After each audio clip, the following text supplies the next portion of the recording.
Hola, mi intención en esta breve presentación de las villas romanas de la Bética es hacer un rápido recorrido a vuela pluma por el fenómeno de las villas romanas de la Bética, que es un fenómeno sin duda identitario de la romanidad en el sur de la península ibérica. Las villas son un elemento que definen claramente al mundo romano y en la Bética su presencia y su incidencia fue verdaderamente destacable. Hay que tener en cuenta que en los primeros momentos en los que se hace presente Roma en la península ibérica y en concreto la zona que aquí nos interesa, el sur peninsular, en ese primer momento, como digo, la explotación agraria estaba en manos todavía del sustrato indígena. Roma aprovecha esa red productiva preexistente y a partir de ahí poco a poco se hace presente en el campo con un proceso que claramente forma parte también de la romanización, la presencia de Roma en el ámbito rural. Ello de facto en la Bética se produce a partir sobre todo de época de Augusto, en el siglo I en adelante, y de la mano de una cuestión muy importante, cuál es la producción de aceite de la Bética. La Bética, gracias a tener el privilegio durante el siglo I, parte del siglo I y parte del segundo, de abastecer a la nona, de ser la responsable de abastecer de aceite a Roma, vio que incrementada claramente su producción oleícola durante este periodo, fenómeno que a partir de los datos que la arqueología nos está mostrando se mantuvo hasta el Bajo Imperio. Como consecuencia de ello, como pueden ver en la imagen que les propongo, queda claro que la mayor dispersión de villas romanas están vinculadas a las zonas productoras de aceite y sobre todo a las zonas donde ese aceite podía salir en dirección a Roma, que es la gran vía de comunicación de la Bética, que era el Guadalquivir.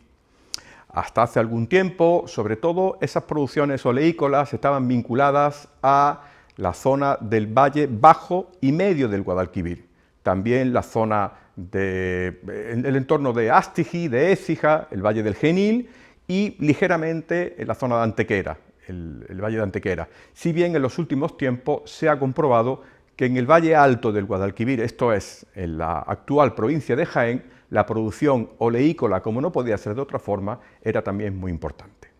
Pero lo cierto es que las villas romanas no son solamente un espacio productivo, también son un espacio de habitación, un espacio de vivienda. El esquema de la villa romana se ha comparado muy a menudo con el cortijo andaluz, que tiene su parte residencial y su parte productiva,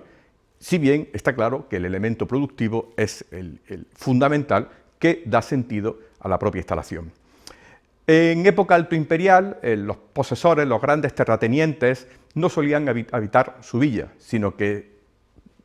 periódicamente, habitualmente en los momentos de producción, de siembra, recolecta, etc., pasaban para controlar cómo se llevaban a cabo las tareas, de las cuales era responsable el vilicus, la mano derecha en el sitio del dominus, del posesor, que se encargaba de llevar a cabo todas estas labores de manera cotidiana. En el Bajo Imperio cambia la situación. En el Bajo Imperio los grandes ciudadanos romanos pierden interés por la ciudad, pierden interés por la vida urbana, que había bajado mucho en muchos sentidos, en cuanto a habitabilidad, actividad, etc. También se da el caso que participar en las instituciones ciudadanas se convierte en algo oneroso y poco rentable para estos grandes terratenientes, estos grandes propietarios, y a partir de ese momento se dedican más a vivir en sus villas rurales, lugar donde se llevan a cabo los grandes programas de representación. En lugar de la vida pública que era habitual en el ciudadano romano en época altoimperial, en época bajoimperial la representación del propietario, la representación del ciudadano se lleva a cabo en su propia casa, y eso hace que esos espacios progresen y se reproduzcan y se embellezcan de manera considerable. tenemos constancia de estos domini bajoimperiales y los que hacían en esas villas. En la imagen que les presento tienen en la parte superior la representación del dominus de la villa de Salar, una villa recientemente localizada en la localidad homónima de Granada, con unos resultados excepcionales que la convierten en una de las villas más importantes actualmente de la Bética romana. En esta se representa al dominus, al propietario de la casa, haciendo una de las actividades que más le gustaba a estos grandes señores del Bajo Imperio, la caza. Pero no solo una actividad cinegética, sino que se representa de otra manera. Lo que nos encontramos aquí es la representación de la virtus, es la caza del jabalí, que está emparentada claramente con el mito del jabalí de Calidón, en el que el dominus, el señor, se representa siempre a pie, con la jabalina en la mano, con una pierna hacia atrás, la pierna derecha hacia atrás, esperando el envite del jabalí. Es una representación que está demostrando las cualidades de ese personaje, además del propio acto cinegético, de la propia actividad que era del gusto de estos señores. Mi intención es hacer un rápido recorrido en esta intervención sobre los elementos más característicos, más definitorios o quizá más interesantes de las villas que conocemos actualmente en la Bética. Empiezo hablando de cómo se organizaban los espacios en las villas, en la zona residencial de la villa, siempre en torno a patios, en torno, en primer lugar, a los atrios, que es el patio de época republicana. Son patios muy cerrados, muy reducidos, muy oscuros, habitualmente sustentados por 4 columnas, los patios o los atrios tetrástilos, como los que muestro en la diapositiva, que están sustentando el impluvium, por donde el agua de lluvia se recogía hasta conducirla a un depósito que había debajo de este impluvium, pero que es una estructura típica de época republicana, que curiosamente aparece en algunos casos de las villas de la Bética.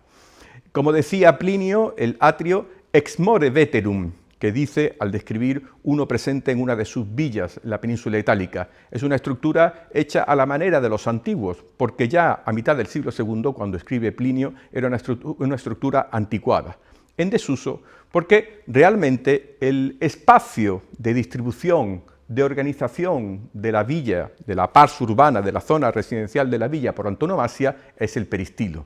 El gran patio abierto, columnado, de origen helenístico, que permite una mucho mayor ventilación de los espacios de la villa, mucho más sano como consecuencia de ello, una mejor iluminación del espacio central de la villa y que rápidamente se difundió por toda la arquitectura romana, por todo el Imperio Romano.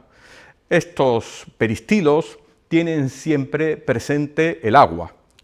que es un elemento ineludible de la vida romana, tanto pública como privada, tanto en las casas como en las villas. Siempre aparecen los estanques, como los estanques biapsidados, especialmente en la provincia de Córdoba tenemos los casos de la villa romana del Ruedo, de la villa del Mitra en Cabra, con estos estanques biapsidados, en los que también, junto al agua, se hace presente la vegetación. El elemento vegetal es muy habitual, como ocurría en este singular, por ser prácticamente único, peristilo de la villa de la Estación, en Antequera, en donde en el estanque central se disponían una especie de grandes maceteros, donde se disponían también distintas plantas. No solo plantas, sino que también el elemento ornamental escultórico se hacía presente. En el caso concreto del hipopótamo que ven en la imagen, en la parte inferior derecha de la diapositiva, que apareció en este peristilo y que se colocaría en uno de estos parterres, en uno de estos grandes maceteros, rememorando un ambiente nilótico de agua, vegetación y este tipo de fauna propia del Nilo. Y junto a ello otro tipo de esculturas, los hermae, las hermae, que son también muy presentes en los peristilos, o los osquila, de los que en la imagen, la parte inferior izquierda, tienen un osculum procedente de la villa de Antequera, en este caso singular por cuanto iba adosado y no es la posición habitual de los osquila que se suspendían en los intercolumnios de los peristilos, se movían con el viento y eran un elemento en cierta medida apotropaico, que alejaba los malos espíritus, aparte de la cuestión ornamental que llevaba consigo su utilización. También en los peristilos es muy habitual que se decoren los ambulacra, los corredores columnados que rodean el espacio abierto central. Pongo por caso dos mosaicos especialmente interesantes de peristilos de la Bética. Por una parte, a la izquierda ven el mosaico de la villa de Río Verde en Marbella, con unas escenas de vida cotidiana muy interesantes también por su carácter único, en las que ven en la parte inferior de la diapositiva elementos vinculados con el uso del balneum, del edificio termal de la villa. Estamos en la puerta que daba acceso a ese edificio termal, donde aparecen elementos identitarios del uso de las termas, como son los estrígiles que aparecen en la parte central, esa especie de hoces que servían para retirarse la arena y el aceite después de llevar a cabo las actividades deportivas en las palestras de las termas. Y en el lateral izquierdo del mosaico, esto es el lateral que da al patio abierto, al peristilo, elementos de la vida cotidiana, elementos de cocina con los alimentos, las trébedes, hornillas, hornos, etcétera, que es un elemento que representa cómo se llevaba a cabo la vida en la propia villa. Y junto a ello, el mosaico que comentaba antes, con el que empecé la intervención, de la villa de Salar, es un mosaico cinegético que sigue el modelo del mosaico de la Gran Caza de la villa de Piazza Arberina, en Sicilia, más monumental en ese caso, pero similar en cuanto al contenido, en el que se lleva a cabo la caza de animales exóticos, pero como decía antes, el dominus se dedica a la caza del jabalí, por la cuestión y a pie. Fíjense en la diapositiva que hay cazadores a caballo, pero sin embargo el dominus aparece a pie esperando el envite del jabalí por esta cuestión simbólica que lleva consigo la caza del jabalí y su relación, como decía antes, con el mito del jabalí de Calidón.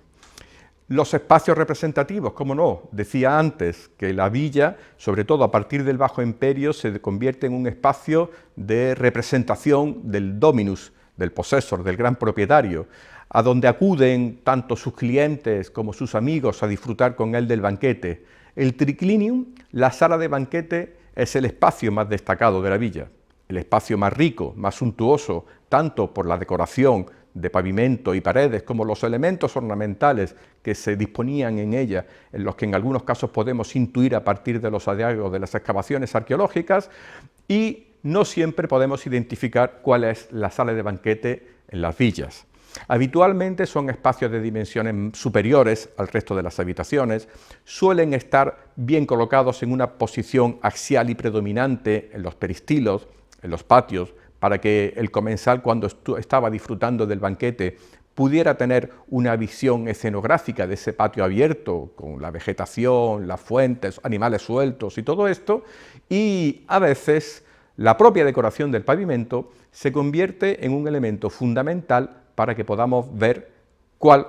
podamos identificar cuál es la estancia que funcionaba como triclinium. Es el caso de los mosaicos que conocemos con esquema en TU o en pi, de los que les muestro dos ejemplos en la diapositiva, el de la izquierda de la villa del Mitra en Cabra y el de la derecha de la villa de Auta en la provincia de Málaga, en los que se ve este esquema. El espacio que quedaba cubierto por el triclinium, por los lechos, pues se decora con un esquema geométrico más simple porque no quedaba a la vista, mientras que el espacio central y el espacio delantero, en el que se llevaban a cabo las actividades que amenizaban el banquete, las danzas, los espectáculos musicales, declamaciones, etcétera, se decora con un mosaico con una calidad mejor siempre. Pero sin duda, la sala de banquete más espectacular de la villa romana de la Bética es el triclinium de la villa del Ruedo, en Almedinilla, en la provincia de Córdoba. En este caso nos encontramos con una estructura absolutamente singular, que es un estivadium. Un estivadium es un tipo de lecho de banquetes muy peculiar, que tiene un origen antiguo, tiene un origen en el mundo helenístico, en el estivades helenístico, que era un lecho de fortuna que se llevaba a cabo con una tela y con hojas, se rellenaban y se hacía un lecho en el campo, en ocasión de los certámenes religiosos en el campo o bien en las cacerías. A partir de ahí fue evolucionando, se convirtió en una estructura en obra, de la que en época altoimperial tenemos muy pocos vestigios. Sabemos de la existencia de uno de estos estivadia en Pompeya, hoy en día perdido, a cielo abierto, y 2 monumentales en la villa de Adriano, en Tívoli, en Villa Adriana, de los que en nuestro equipo hemos tenido la oportunidad de excavar e identificar uno de ellos, y a partir de época adrianía desaparecen y se ponen de moda en el Bajo Imperio. A fines del siglo III, sobre todo, y a partir del IV y el V, se difunde muchísimo este tipo de lecho de banquetes porque permite una posición mucho más rígida de los comensales, una posición mucho más rígida relacionado con el ritual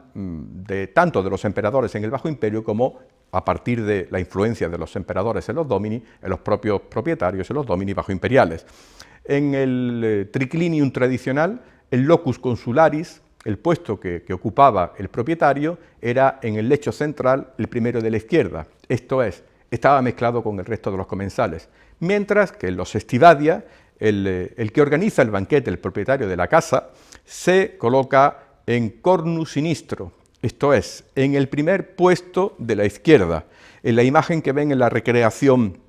de la Villa del Ruedo hay un pequeño error, porque como ven en la imagen, la persona que se dispone en el primer puesto de la izquierda es una mujer, sería el propietario de la casa, el dominus, el que se dispondría ahí. Y a partir de ahí, a continuación, en posición jerárquica, en función de la importancia de cada uno de los personajes que asisten al banquete, se irían disponiendo los distintos comensales. No es inocente la posición. Por una parte, demuestra una jerarquía clara. Por otra parte, tiene también una connotación funcional. Cuando el esclavo llega con la bandeja de los alimentos y la pasa por delante de los comensales, evidentemente el primero que coge de la bandeja es el que se sienta el primero de la izquierda, el propietario. Y ahí sucesivamente va pasando por el resto de los comensales hasta que el último, que es el último en jerarquía, pues se queda con lo que queda en la bandeja. También el agua presente en este Stivadium del Ruedo, como en la mayoría de los grandes triclinia, en el modelo de lo que se conoce como triclinia acuáticos. En este caso, detrás del Stivadium había una fuente con una cascada por donde el agua se conducía desde esta fuente por una tubería de plomo que iba debajo del suelo hasta la fuente central del Stivadium, donde recorría un canal perimetral y a partir de ahí rebosaba al interior y se conducía finalmente hasta el estanque del peristilo. Ese rumor del agua del fondo, esa presencia del agua en la casa, tanto el peristilo como en el triclinium, es un elemento absolutamente presente en la arquitectura doméstica romana, tanto en las casas como en las villas, y un elemento suntuario que no podemos nunca olvidar. De modo que hay que imaginar estos banquetes con el rumor del agua detrás, el agua sonando detrás, y la perspectiva delantera con un acceso tripartito que permitía disfrutar de las vistas del peristilo y de aquello que amenizaba la actividad del banquete, claro. Esta difusión de los estivadia, que se lleva a cabo, como decía antes, a partir del siglo III, pero sobre todo a partir del IV, lleva también consigo, aparejada, una transformación en los espacios arquitectónicos que acogen estos nuevos lechos de banquete. Es el momento en el que se difunden en las villas romanas las salas de planta basilical, las salas triconques con 3 ábsides, como vemos en la parte inferior izquierda, en la villa de las Mezquitillas, en la provincia de Écija, hoy desaparecida, una villa que se documentó a mitad del siglo pasado, y villas con distinta multiplicación de ábsides. Curiosamente, esa arquitectura, que es una arquitectura áulica, que se difunde en muchas villas del imperio, muy presentes en la península ibérica, en las grandes villas meseteñas, no se hace muy presente en las villas del sur peninsular, en las villas béticas. Eso permite intuir que estos grandes domini bajoimperiales, aunque eran grandes terratenientes, no estaban muy en contacto con las líneas de representación del imperio, con los grandes poderes del imperio, sino que habían quedado un poco relegados a un segundo plano, lo que conllevaba que a ellos no hubiese llegado realmente las modas de la época. También nos encontramos a veces con espacios arquitectónicos en los que no se hace presente el ábside, que no permiten intuir la presencia de estos estivadia, de estos lechos de banquetes semicirculares, pero nos aparecen unos mosaicos con un esquema característico, el esquema de venera, que se llama, como vemos en un mosaico también perdido de la villa de la Darajoleja, en la provincia de Granada, donde se marca en el propio mosaico, con esta forma de venera, con esa forma semicircular, el lugar donde iban dispuestos los divanes, las clinai, como podemos ver, que aparece representado en la villa del Halconero en Argos, que ven en la parte inferior izquierda de la diapositiva, donde el mosaico representa el despiece de los distintos lechos, de las distintas clinai, en las que se reclinaban los comensales. Y otro espacio de banquete, otro triclinium excepcional, que considero merece la pena destacar a la hora de llevar a cabo esta superficial casi aproximación a la villa romana de la Bética, es el localizado en la antes mencionada villa de Salar, en la provincia de Granada. Es un triclinio muy interesante porque, como se ve en la imagen, el espacio rectangular del triclinio está rodeado por un estanque en U,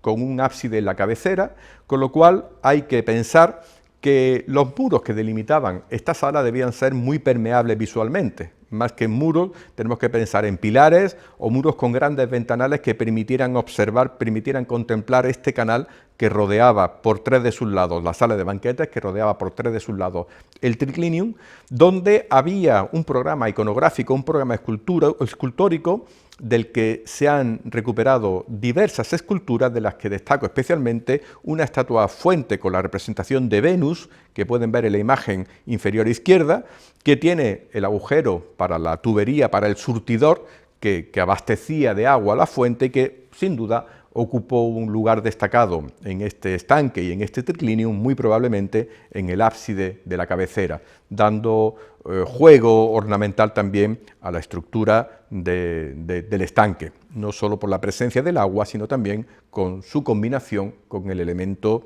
escultórico. Y junto a los espacios de representación, en las villas romanas es fundamental también la presencia de las termas, los balnea. Las termas en el mundo romano no son estrictamente o solamente un espacio de limpieza, de salubridad, de higiene.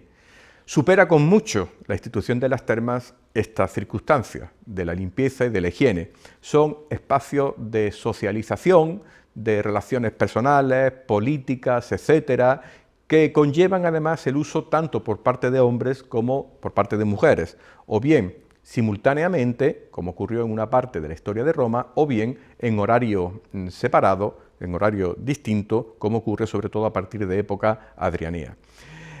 Por esta razón, por este factor social y de comunicación y de relaciones sociales que tienen las termas en la antigüedad romana, pues lo cierto es que en las casas urbanas no es muy habitual la presencia de termas, especialmente en las casas altoimperiales. ¿Por qué? Porque el ciudadano quiere ir a las termas públicas para relacionarse.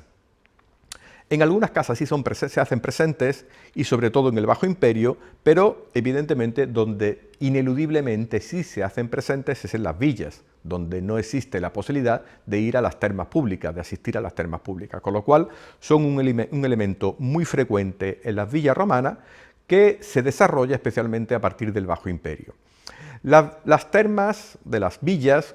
muy frecuentemente también no se disponen en el propio edificio residencial, sino que están ligeramente alejadas. ¿Por qué? Porque el circuito de calefacción conlleva la utilización continua de combustible, esto es un lugar de donde se emanaba humo continuamente y ese humo podía molestar a la zona residencial, con lo cual es aconsejable colocarla en un lugar más alejado de la zona residencial y siempre en una posición aconsejable para que el viento se lleve el humo que genera los praefurnia, el sistema de calefacción, y que no lo conduzca hacia la zona residencial de la villa. Aún así, está claro que están muy unidas al edificio residencial y al ritual y a los elementos de protocolo de las villas romanas, en tanto que en el Bajo Imperio, sobre todo, es muy habitual que el dominus llevase a sus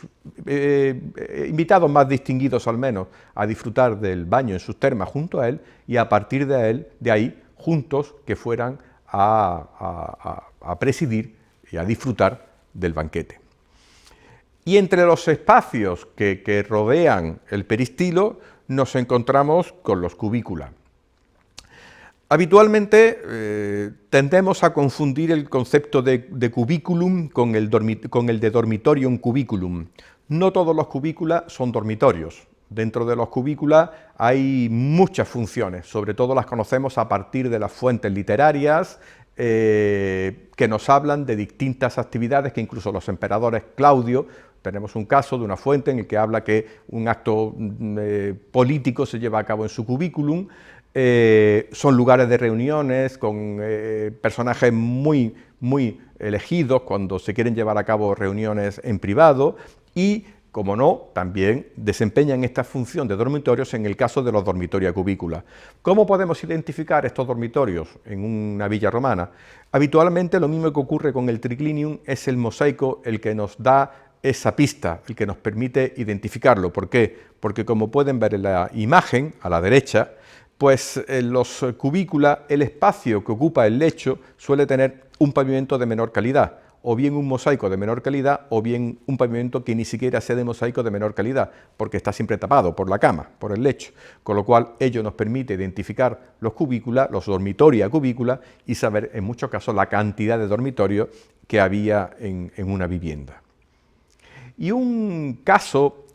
muy especial de villa romana es lo que conocemos como villas marítimas y villas litorales. Por cuestión de tiempo no me puedo detener en explicar en qué se diferencia una villa litoral de una villa marítima, pero en ambos casos son villas que se construyen en la costa, que están muy volcadas a la costa de distinta manera. Por una parte, por la cuestión residencial, como se puede ver en la villa de Faro de Torrox, las dos imágenes de la derecha, arriba la planta, abajo la fotografía aérea, está en un espolón junto a la desembocadura del río Torrox y tenía pues una serie de pasillos perimetrales que permitían disfrutar visualmente del punto donde se encontraba, del mar en el que se encontraban. Y junto a ello, junto a esta posición, junto al mar, disfrutando en algunos casos, que no siempre, de lo que les ofrece el mar desde un punto de vista estético y visual, evidentemente, como no puede ser de otra forma, también tienen unas connotaciones productivas importantes. Estas villas están muy vinculadas a la producción de productos de salazones, que especialmente el garum, el conocidísimo garum gaditanum, que se exportaba a todo el imperio, y toda la industria que se generaba en torno a la pesca y a la exportación de salazones en el mundo romano. Hay una cuestión muy importante en estas villas litorales para la que de momento no tenemos una explicación clara, y es que mientras que toda la costa de la Bética,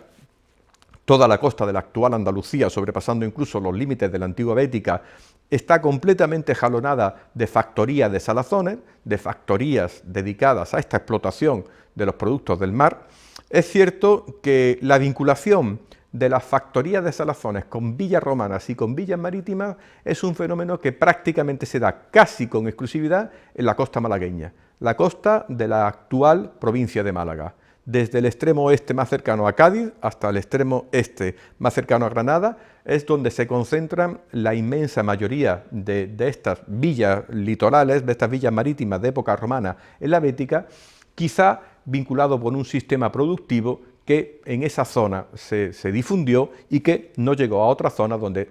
se tendió más a ese sistema de producción a través de factorías de salazones. Pero sin duda, como decía al principio, la gran producción de la Bética es la producción de aceite. Todo el valle del Guadalquivir, ahora con esta información que les decía antes, que en los últimos años tenemos también en la zona del Alto Guadalquivir, en la zona de la provincia de Jaén, nos permiten identificar una grandísima cantidad de almazaras vinculadas a la producción de aceite. Hay gran cantidad de prensas con el sistema de viga y tornillo, jalonadas en todo el territorio de la Bética y especialmente, como digo, en el Valle del Guadalquivir, y en las excavaciones de los últimos decenios, las que se llevaron a cabo en la zona de Marroquíes Bajos, en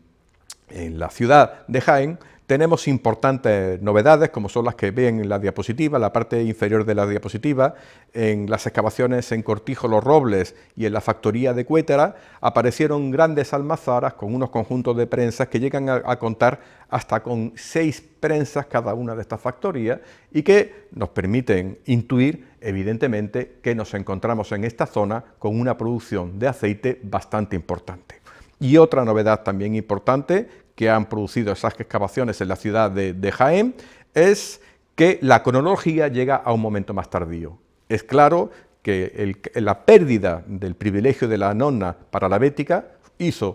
tuvo sus consecuencias, supuso un impacto, pero no supuso de ninguna manera la desaparición de la producción de aceite, sino que se mantuvo, en algunos casos con bastante actividad, hasta época bajoimperial.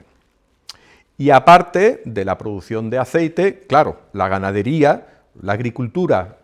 la producción de otros productos, aparte del aceite y la ganadería, se hacían presentes. Voy a poner aquí un ejemplo muy también